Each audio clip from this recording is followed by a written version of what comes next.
देश भर में इस्लामिक आयोजन 12 वफात के जुलूस निकले। उत्तर प्रदेश में योगी सरकार ने जुलूसों को लेकर सख्त निर्देश जारी किए थे और इसी उत्तर प्रदेश से सामने आई एक तस्वीर, वो तस्वीर मैं दिखाने जा रहा हूं। तस्वीर जरा देखिए, ये उत्तर प्रदेश के बरेली की। उत्तर प्रदेश के बरेली में 12 वफात के जुलूस को लेकर विवाद हुआ। एक मोहल्ले में हिंदू समुदाय ने मुसलमानों को जुलूस के लिए रास्ता देने से मना कर दिया। रास्ता न देने के फैसले पर मुस्लिम समुदाय नाराज हुआ। हिंदुओं की दलील ये कि मुसलमानों ने अपने क्षेत्र से कांवड़ यात्रा नहीं निकलने दी, जिसके जवाब में वो 12 वफात के जुलूस को नहीं निकलने देंगे। मौके पर पुलिस पहुंची, दोनों पक्षों को समझाया गया और बिना किसी हिंसा के मामला शांत भी हो गया। बरेली में माहौल नहीं बिगड़ा, लेकिन तस्वीरों से एक सवाल उठा कि जब 12 वफात के जुलूस को लेकर विवाद तक शांति से निपट जाता है तो हिंदू आयोजनों पर पत्थर क्यों बरसते हैं। आज उसी पत्थर वाली सोच को डिकोड करेंगे कि आखिर वो कौन है जो हाथ में पत्थर और दिलों में नफरत लेकर हिंदू शोभा यात्राओं को निशाना बनाते हैं। एक तरफ 12 वफात का जुलूस जो शांति के साथ सड़कों पर निकले, बहुत अच्छी बात है, लेकिन दूसरी तरफ गणेशोत्सव की शोभा यात्रा जिन पर अलग अलग शहरों में पथराव हुआ, ये बहुत बुरी बात है। 12 वफात जैसे इस्लामिक आयोजनों में हजारों की भीड़ जुलूस निकालती है और हंसी खुशी घर जाती है। ये तस्वीरें सुकून देती हैं, लेकिन गणेश विसर्जन जैसे हिंदू आयोजनों में हजारों की भीड़ पर पत्थरबाजी होती है। ये तस्वीरें डरा देती हैं।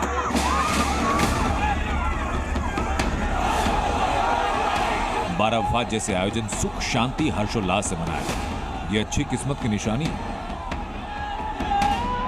लेकिन ऐसी अच्छी किस्मत गणेश उत्सव में दिखती नहीं, जिसमें हर जगह जगह जगह बवाल, पत्थरबाजी और हिंसा हो। कर्नाटक के मंड्या में गणेशोत्सव की शोभायात्रा के दौरान पथराव हुआ जो दंगे में तब्दील हुआ।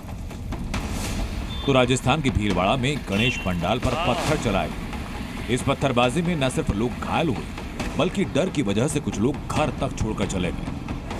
घर बंद कर जाते हुए लोगों ने विरोध के तौर पर घरों के दरवाजों पर काली पट्टियां बांधी।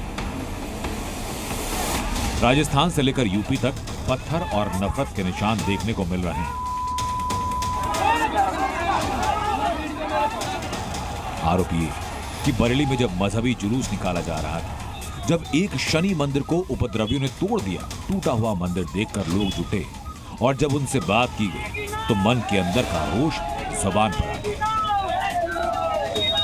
5-6 गाड़ियां थी, हरे झंडा मुसलमानी लगे हुए थे, वे पटाखे छोड़ रहे थे। हम पल्ले पार थे, कोई बात ना, खड़े खड़े रहने दो। बाद में गुड लाइफ का गार्ड गया, उसने बताया जाके हमें दुकान पे कि तुम्हारा मंदिर किसी ने तोड़ दिया है। जिसने भी ये तोड़ा है उसका वाकई में सबसे बुरा अंजाम होने वाला है। इसमें धर्म विशेष के लोग हैं, वो रात में अपने उस त्योहार से वापस जा रहे थे, तो वहाँ पे एक चाय की दुकान है, यहाँ पे उन्होंने उसको देखा है। तस्वीरें आपके सामने हैं और इन तस्वीरों से पैदा होते कुछ सवाल। हिंदुओं के धार्मिक आयोजनों में ही पत्थरबाजी की घटनाएं क्यों होती हैं? हिंदुओं की शोभा यात्रा के दौरान बवाल और हिंसा कौन और क्यों फैलाता है? हमने कभी उनके तजिया पर पत्थर नहीं फेंका, फिर हमारे पूजा पद्धति पर क्यों अड़चन? और अगर ये आज पूजा पद्धति पर विरोध है, मेरे जुलूस पर विरोध है, पत्थर है, तो कल बांग्लादेश की स्थिति करना चाहते हैं। आखिर वो कौन सी सोच है जो एक धर्म के आयोजनों पर पत्थर बरसाती है और दूसरे धर्म के आयोजनों को शांतिपूर्वक तरीके से पूरा करने का भरोसा दिलाती है? गणेश विसर्जन का आयोजन वैसे ही शांतिपूर्ण तरीके से क्यों नहीं हो सकता जैसे सड़कों पर 12 वफात के जुलूसों का आयोजन हुआ? ब्यूरो रिपोर्ट, जी। तो हिंदू त्योहारों पर हमले, हिंदू की शोभा यात्राओं पर पथराव मानो एक ट्रेंड बन गया है जो लगातार आगे बढ़ता जा रहा है। उसके कुछ उदाहरण बताता हूं आपको। मार्च के महीने में राम बारात के आयोजन के दौरान हिंसा होती है। यूपी के अलीगढ़ में उपद्रवी राम बारात का रास्ता रोकते हैं तो राजस्थान के कोटा में राम बारात में शामिल श्रद्धालुओं पर पत्थर फेंके जाते हैं। अप्रैल 2024 में रामनवमी की शोभा यात्राएं हिंसा के टारगेट बनती हैं।